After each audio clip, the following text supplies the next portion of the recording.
This is an interview conducted by Hebrides with Peter Madison, the chairman of S.C.A.R.F, Sunderland City of Adelaide Recovery Foundation. Peter, we've spoken briefly about what S.C.A.R.F has achieved, and you mentioned several things. Can we move on to what you think S.C.A.R.F can achieve? Well, what S.C.A.R.F's got to achieve is the recovery of the ship to Sunderland. That's our ultimate aim. That's why we were set up, and that's why I'm driven and so engaged with this project. If S.C.A.R.F doesn't actually achieve the recovery of the City of Adelaide back to Sunderland, I wouldn't necessarily say it's been a waste of time, but I personally, naturally enough, will have failed in the objective. But I am more than ever convinced and feel positive that we will pull it off. We will pull off the recovery of the century. The Australians are now... Could I just stop you there a moment? You'll pull off the recovery of the century, but without a great deal of support, how will you combat the apathy towards maritime preservation in Great Britain, underlined by how relative strangers from far away, southern hemisphere, can come and actually lift that ship with money from the Scottish government? Apathy is only skin deep. Once you get under that skin, I think the vast majority of people on these islands will be motivated sufficiently, interested sufficiently, if they knew in fact that the recovery is something which can be done, will be sufficiently excited and moved to get behind the campaign. Yes, thank you for that. I see that you have the red ensign behind you. What does that actually mean to you, Peter? It's the red flagship, mate. But what does it mean to you? Well, you carry it on your campaigns. You had and carried it on board proudly on board the decks of the City of Adelaide in Irvine. What do you think that actually stands for in relation to maritime history preservation? And you could maybe comment, please, for us on the status of the City of Adelaide within Great Britain. That's the red ensign, affectionately known as the duster in the Merchant Navy, and that symbolises home and security. When you're a Merchant Navy man, wherever you go in the world, in any little backwater port you may be in, or any great city, and you're lost, and you see a red ensign flying, you know you can step on board that ship and you will be given sanctuary. That's what it means to me. That means home, sanctuary, and it means that's where meaning is for someone who comes from the greatest shipbuilding town in the world. Obviously I feel a great sense of pride and security and happiness whenever I see the red ensign flying. So the red ensign, the red duster, means a lot to you? It's what drives me, yes. It drives you, yes. Can understand that. Could you describe to us what made the Weir so great? How would you preserve the City of Adelaide once she gets to Sunderland? The City of Adelaide, the magnificent clipper ship, the City of Adelaide, is the mothership of all composite clipper vessels, including the S.C.A.R.F. And when we get the City of Adelaide back to Sunderland, of course, that is how she is going to be restored, fully restored to a former glory. She's not going to be preserved as a hulk only. She will be mastered and rigged. It'll take some years, perhaps 10 years, but in fact, what's the great hurry? If we take 10 years instead of 2 years, as they did in Greenwich with the Cutty Sark, and tipped £55 million into her to get her ready for the Olympics, all the jobs, all the apprenticeships, all the opportunities for the young people were over in a flash in 2 years. But with the City of Adelaide, we don't have any great hurry. We will preserve her, and we will restore her to a former glory over, let's say, 10 years. The more years that we take, the more training and apprenticeship opportunity that our young people will have. There's no great hurry. Once she's back home, she's got a home for life. Can we talk about how you're going to fund this? The reason how you fund any great venture is by involving people who are desperately in need of getting off the dole and into training and apprenticeship opportunities. How do you grasp funds for such a multi-million-pound effort? It's very simple.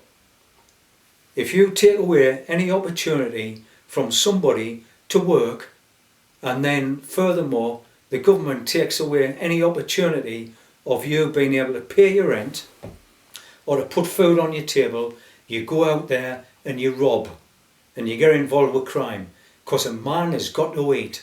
So a government has got to be able to provide opportunities for young people especially to be able to be independent, so that they can learn trades, provide for themselves and pay taxes. So we fully restore the City of Adelaide by government understanding, well, let's give a couple of hundred or more young people, especially young people in Sunderland, the opportunity to work and learn trades and get integrated in society and be independent from signing on the dole or benefits. Let them have an opportunity to train. So what you're really saying is you're going out and you're going to have to grasp any funding opportunities that come along. Indeed, the same way as the South Australians who took funding from the Scottish Government, Fiona Hislop. No, it's entirely different. The Australians... But the funding was coming from the government. How else could you fund a project such as the City of Adelaide on the weir outside the Glass Centre, National Glass Centre? There will be a large part of the sustainability of the Clipper funded by government in England, in Sunderland, by providing opportunities for our young people to provide for themselves. That's a good part of the sustainability. The other part of it is business. But they're out providing for themselves. Meanwhile, grants would have to be applied for such a project. It would almost entirely have to be grants. Well, if not, Peter, I see you not agreeing with that. If not, then No, you're not agreeing. That's quite certain. How would you raise the funds for this project then? Well, as chairman of S.C.A.R.F. Well, I would say to government, you've got 100 young people here who are like all young people. They want to live. They want to have pride in themselves. They want to have opportunities. They want to dress themselves nicely. They want to learn to drive. They want to have girlfriends. They want to take them out. Yes, but they have to be paid wages for that. Yeah, they have to. And this ship will provide opportunities for them to be paid and to be trained. Who pays their wages then? How are you going to raise the funds? Well, in this country, fortunately, I think we were once known as the mother of all democracies. I'm not sure if that's true now. But in this country, rather than having a little waif born and tipped into the street and trampled on and kicked around and dying and starving. In this country, the mother of all democracies, people are given an opportunity. There is a thing called a welfare state, which is not a crutch. It's an opportunity to give time for people who are born in this country to be able to learn a trade. So I've got absolutely no hesitations about telling you that I expect government to continue to give an opportunity to our young people to learn a trade. So it's not a hats off thing. Well, you can picture the apprentices and trades all at work on the City of Adelaide. I served my time in the shipyard. You can picture that, can you, Peter? Yeah, I can. Uh-huh. I'm only a young man myself. And I think I was 56 a couple of weeks ago. That's what drives you, does it? Young people need a job. Young people need to learn a trade to be independent. Not everybody, not every smart and very intelligent young person in this town or anywhere, I guess, has an image of going to university and getting a degree when they are 13, 14, 15, 16 years old. They want to use their hands. They want to learn a trade. Young people like to make things. And the City of Adelaide will give them their opportunity.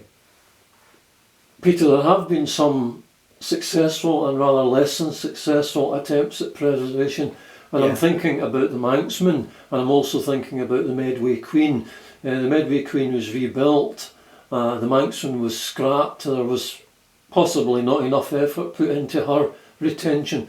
What are your feelings, and can you relate on that, and how does that relate to the City of Adelaide once she gets to the Weir? Well, these, of course, were, I don't know so much about the Medway Queen. I think that's been rather a successful, finally, enterprise in preserving a historic vessel. The Manxman, which lay on the Weir for some years, as you know, was unfortunately eventually brutally broken up. Peter, if you have an affinity, and you're saying so, to the Red Duster, the ensign, could I ask you, with you staying in Sunderland in these convivial settings, a nice comfortable lounge, with the Manxman rotting in the Pallian yard, can I ask you, how did you feel about the inaction that was being taken there? First of all, could I also say to you, I do realise that you did actually apologise on Sunderland's behalf for what happened there. You're on record as saying that. The Manxman, the responsibility of the Manxman, she was given birth in Sunderland, but the responsibility of the Manxman lay with the organisation, the group, the Manxman Preservation Organisation, which I believe was centred in Liverpool. They were equally as dedicated as you are towards the City of Adelaide. No, they weren't. Well, tell us about that, Peter. They broke up, obviously. They broke up, they failed. That ship was smashed up. Whilst they wrung their hands, they did not actually succeed in the end in preserving the ship. Peter. Is that your feelings on that one?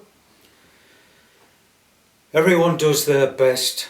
Could I ask you, did you do anything to help the Manxman while she was in Sunderland?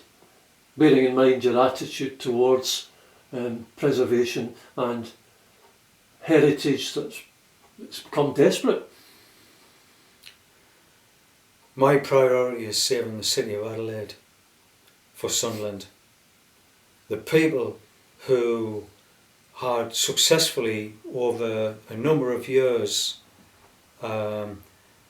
amassed quite a lot of funds and money from people all over the British Isles and perhaps mostly in Liverpool were in the end unsuccessful in using that money to make sure that the Manxman was saved.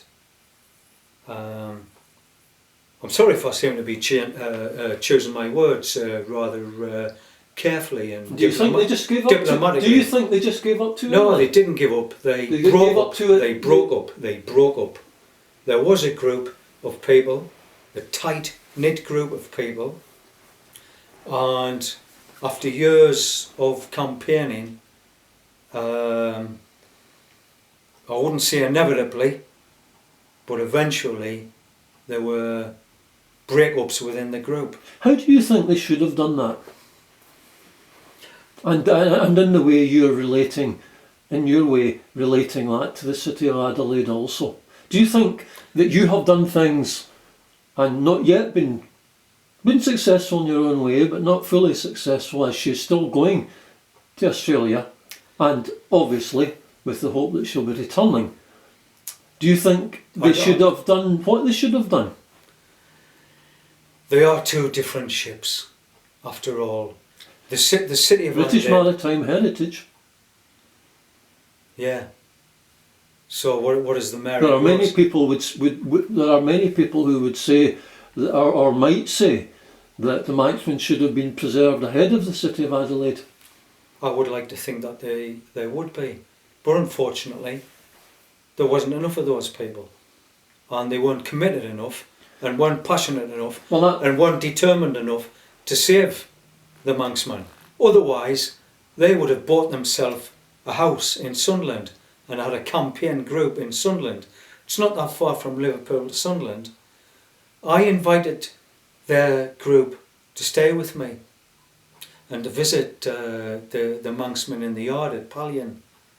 But by the time that I became aware of the desperate plight of the Manxman, I think their group was already disintegrating, and they had started to turn off the fire for the Yes, campaign. they had setbacks, a major setback, but S.C.A.R.F also has, and yourself has had a lot of setbacks, as well as a I lot. wouldn't say that. I wouldn't say Well, that at let's all. say on paper it looks as though that some people might say that you've actually failed. Well, we've commissioned a QC in London who perhaps any minute now, or if not tonight, tomorrow morning, he's going to be calling back, and on paper he's going to be informing us that there has been a great miscarriage of justice carried out here. The Australians should never, ever have been allowed to take out of the country this Grade 1 listed structure, which the City of Adelaide is. S.C.A.R.F hasn't had any great setbacks. The people who came together to form S.C.A.R.F 7 years ago are still here now. We're all working together, and we still are very confident, in spite of the ship in a couple of days' time being picked up out of a port in Rotterdam and put onto the back of a German recovery ship and heading out to the Panama Canal, and maybe in the city of Adelaide in South Australia in a couple of months' time. We're still getting it back. We're confident about that. A return trip. It's a return trip. The City of Adelaide never made any trips without coming back home. True. Who are your heroes? From the past and from the present, could you list them separately? Because some people would say that you are a hero, and so, indeed I have heard it many times over. An absolute hero. I have also heard it said of you. I have also heard it said of you that certain people they have said, are not fit to lick the boot polish off your shoes. So who are your heroes? Do you follow anybody, or is this... No, Kenny, actually, I don't have a television in the corner, so I don't look at anybody on TV and think, oh, isn't he wonderful or isn't she wonderful, and I wish I could be like him or her. No, I don't have people like that. The people who I respect primarily are engineers and artists. People like William Pyle. If you want to talk about a hero, he's my hero. I go to Maynell Cemetery twice a week because it happens to lie next to my daughter's school, and before I pick Adelaide up from school, I go into the cemetery and I walk around, and that entire cemetery is littered with shipbuilders, ship owners, master mariners, men who worked in the shipyards, and that's where I like to be. Those people are my heroes, and I'm nowhere near where... So you don't actually have any actual heroes that you would base yourself on today? I mean, people still alive? There are people who you meet every day downtown who are sweeping the streets, or working in the gardens, or selling a pasty. And you think about all of these so-called ordinary people who are making a living, and I think, isn't it great to be with people like this who are not trying to take your eyes out or knife you in the back, or in some way harm you, hurt you, or ridicule you, but just ordinary people who are getting on with their own lives and caring for their families and their friends. These are the people that I feel comfortable and happy with. A lot of people like that in Sunderland. There's a lot more who want to be like that. When we bring the city of Adelaide back, there will be a lot more people who will be like that. Yes. They'll have employment. Why do you think that you are known as a hero throughout the preservation maritime circles? Because you are. Why do you think that is? Please. I'm not known as a hero, and I am not a hero. Can I correct you? You are known as a hero. You might not think you're a hero, but why do you think they're saying that? I no longer buy... Would it be something to do with your campaigns on board the ship for such a long period of time? I gather it was 28 days the second time. Would it be anything to do with that, do you think? No, it's got nothing at all to do with it. Particularly coming from youngsters who want to look up to something different than a pop star or a footballer or a politician. Do you not think that is something? There's no more heroes. Do you not think? Do you know that line? Yes, I believe it was a Stranglers record. Yeah. So you don't think you deserve that? No, I don't, and I don't want that. All I want to do... What do you want then, Peter? Would you tell us what your aims actually are? Yeah, I'll tell you. In your personal life, if you feel like, and in your public life. Yeah, I'll tell you everything. What I want to do when we get the city of Adelaide back here to Sunderland is to be the first man to clock on board, get on board that ship, roll my sleeves up and get working, and then to do a full day's graft and get paid for it and come home on a night tired, get a bath, and when the soot and the grime has got a rim around the bath after I've gotten out of it, I will be happy. I'll know that I've done a good day's work, and I deserve